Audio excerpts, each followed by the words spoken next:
238 द्वारा विखंडन पॉसिबल नहीं है। विखंडन यूरेनियम 238 में संभव नहीं है। विखंडन सिर्फ किस में संभव है आपका? यूरेनियम 235 में ही विखंडन होता है। मंद न्यूट्रॉन द्वारा, मंद न्यूट्रॉन मतलब 0.04 इलेक्ट्रॉन वोल्ट का ऊर्जा वाला मंद न्यूट्रॉन द्वारा यूरेनियम 238 में विखंडन संभव नहीं। क्यों?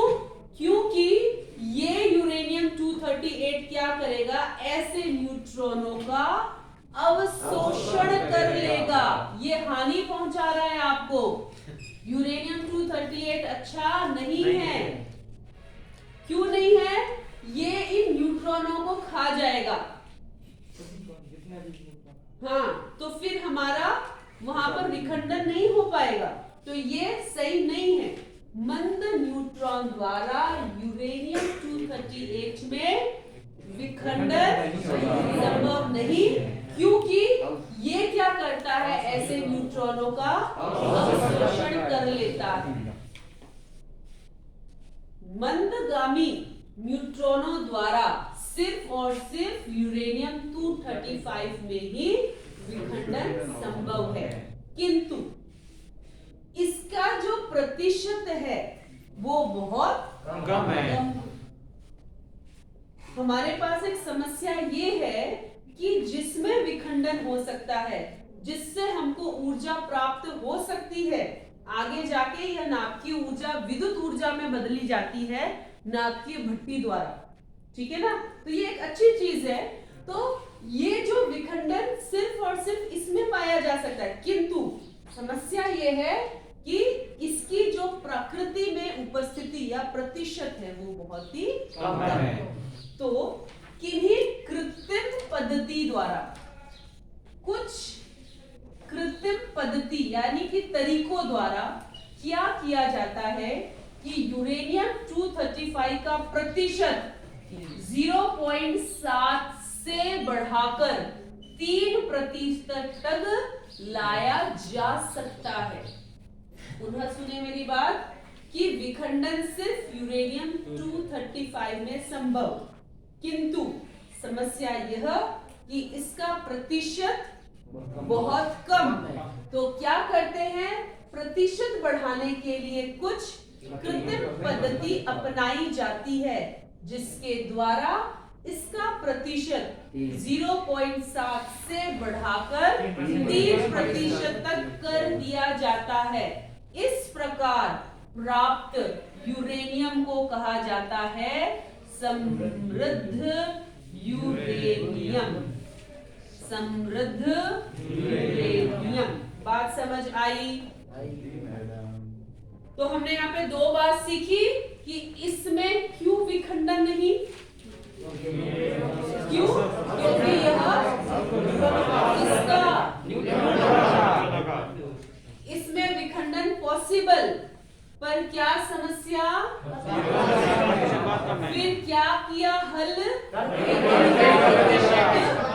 कृत्रिम पद्धति से बढ़ाया, और बढ़ा के तुम 99 नहीं कर पाओगे, बहुत कम, वो भी इतना ही कर पाओगे।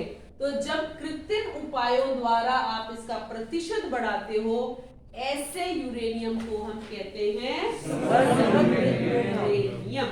बात क्लियर हुई? पक्का? अब क्या देखा जाता है कि जो विखंडन क्रिया है, जो विखंडन हो रहा है, उसमें और भी कई समस्याएं आती हैं। उन 3 समस्याओं पे अपन समझेंगे वो क्या समस्या है और इनका निवारण किस प्रकार से किया जा सकता है। तो हम अब देखने जा रहे हैं नाभिकीय विखंडन में। विखंडन किसमें हो रहा है? यूरेनियम 235 में हो रहा है। नाभिकीय विखंडन में कौन कौन सी समस्याएं आती है? जो पहली समस्या है, बोर्ड मिटा दूं? बोर्ड मिटा दूं? Yes madam. जो पहली समस्या आती है आपकी नाभिकीय विखंडन में, वो है न्यूट्रॉन क्षरण समस्या। क्षरण समस्या। क्षरण का मतलब होता है लॉस, घाटा। ठीक है, तो पहली समस्या क्या, अपन समस्याएं देख रहे हैं, किसकी समस्या, विखंडन की समस्या। नाभिकीय विखंडन में 3 समस्याएं डिस्कस करनी है अपन को, जिसमें से पहली समस्या है नाभिकीय विखंडन की, कौन सी है, न्यूट्रॉन सरण समस्या। जिसको ज्यादा हिंदी नहीं आती वो सरण को समझे लॉस, घाटा। हाँ, समस्या, ये पहली समस्या। अब लॉस कैसे हो रहा है, अभी अभी अपन ने डिस्कस किया था कि जब मैं ईंधन के रूप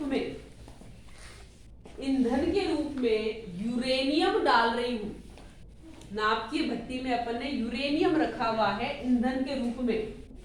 अब उस ईंधन में यूरेनियम 235 भी है और यूरेनियम 238 भी है। जब हम यूरेनियम को ईंधन के रूप में इस्तेमाल कर रहे हैं तो उसमें दोनों समभारिक उपस्थित हैं, यूरेनियम 235 भी और यूरेनियम 238 भी। तो ये यूरेनियम 238 बदमाशी करता है। और क्या बदमाशी करता है ये, वो तो विखंडन द्वारा न्यूट्रॉन निकाल रहा है और वो न्यूट्रॉनों को खा जाता है, यानी कि इस न्यूट्रॉनों को खा जाता है, उनका क्षरण कर लेता है, घाटा करा देता है, हमारी श्रृंखला को बढ़ने ही नहीं देता, चालू होने ही नहीं देता, ऊर्जा कहां से निकलेगी। तो पहले हम लोग देखते हैं इसका क्षरण क्यों हो रहा है, कैसे हो रहा है। तो हम देखते हैं कि 2 तरीके से न्यूट्रॉनों का क्षरण हो रहा है। पहला क्या हो रहा है, यूरेनियम 238 है जो क्या कर रहे हैं, न्यूट्रॉन का अवशोषण। दूसरा, यदि आपको याद हो बच्चों, तो मैंने बात कही थी कि जो 3 न्यूट्रॉन निकल रहे हैं उनकी ऊर्जा 2 मेगा इलेक्ट्रॉन वोल्ट है। वो बहुत तीव्र हैं, इतने तीव्र हैं कि वे कई बार पलायन कर जाते हैं, निकल जाते हैं, पलायन कर जाते हैं। तो फिर भी न्यूट्रॉनों का क्या हुई, हानि। तो 2 तरीकों से न्यूट्रॉनों की हानि होती है। हमने देखा बच्चों कि ये जो यूरेनियम है वो दोनों काम करता है, वो न्यूट्रॉन का अवशोषण भी करता है और उत्सर्जन भी करता है। उत्सर्जन कब होता है, विखंडन होता है जब यूरेनियम 235 द्वारा, और अवशोषण यूरेनियम 238 कर रहा है। तो हम देखते हैं कि यूरेनियम दोनों काम कर रहा है, न्यूट्रॉनों का अवशोषण भी और न्यूट्रॉनों का उत्सर्जन भी। जो अवशोषण की घटना है, जो अवशोषण है, वो निर्भर करता है नाभिक के पृष्ठीय क्षेत्रफल पर। किसके, नाभिक के पृष्ठीय क्षेत्रफल पर क्या निर्भर करता है, अवशोषण। हम मानते हैं नाभिक एक गोला है, तो उसका पृष्ठीय क्षेत्रफल क्या होता है, 4 पाई r स्क्वायर। ठीक है, जबकि जो एक और क्रिया कर रहा है विखंडन पे, कौन सी, उत्सर्जन, ये जो घटना है वो निर्भर करती है नाभिक के आयतन पर। और हम जानते हैं नाभिक की आकृति गोला है, तो आयतन का सूत्र होता है 4/3 पाई r³। तो इस समस्या का निवारण क्या हो, इस समस्या का निवारण हल यह हो कि ये जो पृष्ठीय क्षेत्रफल बटा आयतन है, इनमें से कम क्या होना चाहिए बच्चों, पृष्ठीय क्षेत्रफल कम होना चाहिए या आयतन। पृष्ठीय क्षेत्रफल कम होगा तो अवशोषण कम होगा, आयतन बढ़ेगा तो उत्सर्जन बढ़ेगा। मानते हो मेरी बात? तो आपके दिमाग में ये है कि ये ऊपर वाला कम होना चाहिए, यानी कि पृष्ठीय क्षेत्रफल आयतन की तुलना में बच्चों कम होना चाहिए। तो पृष्ठीय क्षेत्रफल आयतन की तुलना में कम होने का तात्पर्य है आयतन को नीचे ले आओ। तो जब आयतन को नीचे लेकर आओगे यानी पृष्ठीय क्षेत्रफल और आयतन का अनुपात हमेशा एक से कम होना चाहिए। ये इसका हल है। पुनः समझाती हूं आपको कि पहली नाभिकीय विखंडन में समस्या थी न्यूट्रॉन का सरण, यानी कि न्यूट्रॉन का लॉस हो रहा था। हमने देखा कि दो तरीके से न्यूट्रॉन का लॉस होता है। पहला लॉस है कि यूरेनियम खुद उस न्यूट्रॉन को अवशोषित कर लेता है। और कौन सा करता है? यूरेनियम 238। दूसरा हमने देखा कि जो विखंडन के वक्त न्यूट्रॉन उत्सर्जित हो रहे थे उनकी तीव्रता बहुत वो कितने के थे? यानी कि वो पलायन कर जाते हैं। तो इस तरीके से दो तरीके थे जिससे कि न्यूट्रॉन का लॉस हो रहा था। अब हम इस समस्या का निवारण देख रहे हैं। ये तो तरीके हैं लॉस के, और यहां से हमने क्या शुरू किया? इसका हल। कैसे समस्या का हल निकाला जाए? तो हमने देखा यूरेनियम दोनों काम करता है, न्यूट्रॉन का अवशोषण भी और उत्सर्जन भी। जो अवशोषण क्रिया है वह निर्भर करती है नाभिक के पृष्ठीय क्षेत्रफल पर। क्योंकि नाभिक एक गोला है तो पृष्ठीय क्षेत्रफल का सूत्र हमने माना r²। जबकि जो उत्सर्जन है वो आपका किस पे निर्भर करता है? उसके आयतन का सूत्र होता है 4/3 πr³। हम चाहते हैं कि सरण ना हो या कम हो। ये कम हो इसके लिए अवशोषण भी कम होना चाहिए। अवशोषण कम होने का मतलब है क्षेत्रफल कम होना चाहिए। हम चाहते हैं कि उत्सर्जन अधिक हो यानी कि आयतन अधिक होना चाहिए। यानी इसका निवारण हल यह है क्षेत्रफल घटा दिया जाए और आयतन बढ़ा दिया जाए, यानी क्षेत्रफल कम हो और आयतन अधिक हो। तो अगर मैं इसका भाग लगा दूं यहाँ पर तो हम देखते हैं कि पृष्ठीय क्षेत्रफल बटा अनुपात, इन दोनों की जो अनुपात है वो हमेशा एक से यदि कम रख दी जाए तो इस समस्या का निवारण हो जाएगा। तो पहली समस्या और इसका हल ये दोनों क्लियर है? Yes ma'am. ये दोनों बात क्लियर हो गई? Yes ma'am. चले अगली समस्या पे। जो हाँ बोलो। ये अवशोषण पृष्ठीय क्षेत्रफल पर ही क्यों निर्भर करता है? हाँ, ये क्यों निर्भर करता है इस पर? ये आयतन पे क्यों नहीं निर्भर करता? ये अवशोषण है। जितना अधिक पृष्ठीय क्षेत्रफल होगा यानी कि उसका जितना अधिक क्षेत्र संपर्क में आ रहा है, एक तो ये है और एक ये है। पृष्ठीय क्षेत्रफल का अंतर बता रही हूं कि अगर यहाँ पे न्यूट्रॉन के संपर्क में आने की जगह ज्यादा है ना, क्षेत्रफल अधिक है, यहाँ पर क्या है? जगह कम है। तो यानी कि जितना बड़ा पृष्ठीय क्षेत्रफल उतना ही अधिक क्या हो जाएगा? आपका अवशोषण हो जाएगा। ये न्यूट्रॉन इसके सतह पर रहते हैं, अंदर नहीं आते। सतह से अंदर आएंगे। घुसेगा तो सतह से होता हुआ घुसेगा ना। अपन ने देखा था ना उसमें बूंद, द्रव्य बूंद वाले मॉडल में, है ना, वो वहां से अंदर प्रवेश करता है फिर अस्थिर होता है। अस्थिर कैसे होता है? वो कंपन द्वारा, और कंपन तेज होता है तो विखंडन होता है, वरना वापस वैसे का। ठीक है। अगली समस्या हमारी है न्यूट्रॉन ऊर्जा समस्या।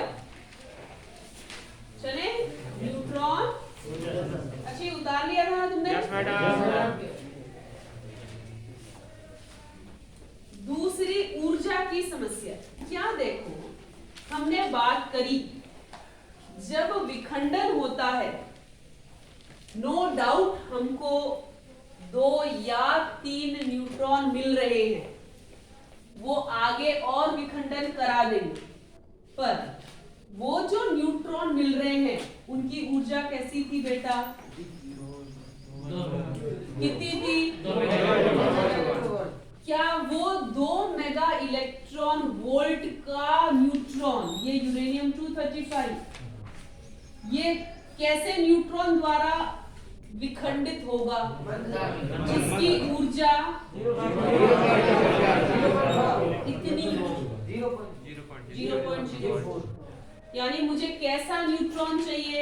मंदगामी न्यूट्रॉन ही चाहिए, तभी वह विखंडन करा पाएगा।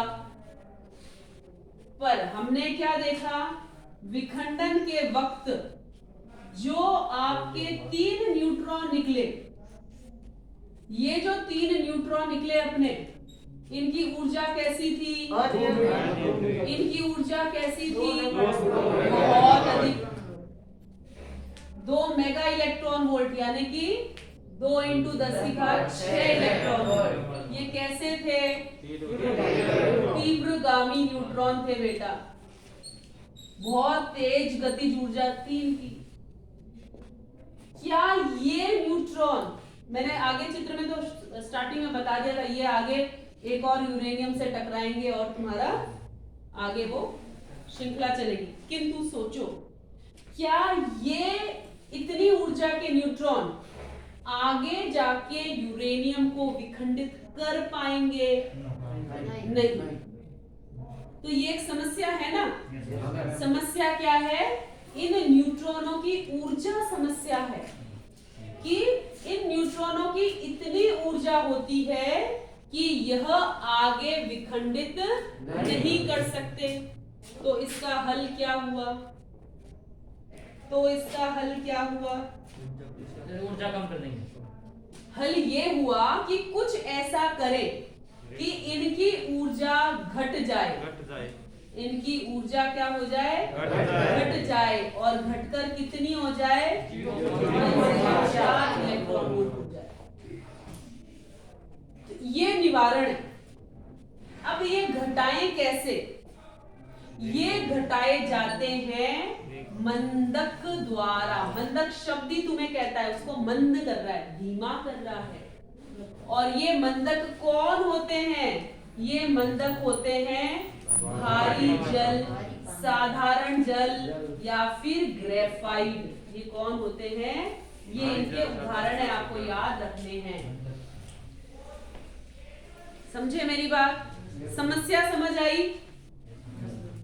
अब जब ये तीव्रगामी न्यूट्रॉन मंदकों से टकराएंगे, टक्कर करेंगे जब इनसे, तब इनकी गति क्या